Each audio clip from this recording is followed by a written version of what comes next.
И јас од почетокот на мојот мандат како председател на владата на Северна Македонија секогаш предпочитав со колегите од Бугарија прво да комуницираме официјално, преку официјални институции и на теми кои што градат соработка и поблиски односи помеѓу граѓаните и помеѓу институциите на двете држави. Во Благоевград утре се отвара македонски клуб кој што е финансиран од приватни лица и на кој што јас кажав дека оние кои што се заинтересирани да одат на отварањето на тој клуб, тогаш како граѓани тоа можат и да го направат. Тоа беше одлична можност да покажеме единство, да дојдат сите таму и да им дадеме подршка на нашинците од Пиринскиот дом на Македонија, од Бугарија. Јас ќе одам утре,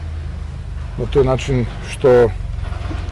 мислам дека ќе значи тоа и за нашите за повеќе самодоверба. Многу ми гледам на јавната сцена, сакаат да направат знак на равенство помеѓу тоа што го прават со отварање на бугарски клубови кои што носат фашистички имиња и ова што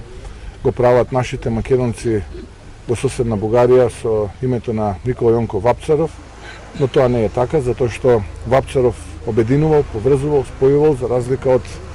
да речеме, случајот од дека во Охрид, каде што јасно и недвосмислено практично имаме локален клуб кој што носи име на соработник на нацистичкиот режим и фашистите за времето на Втората светска војна.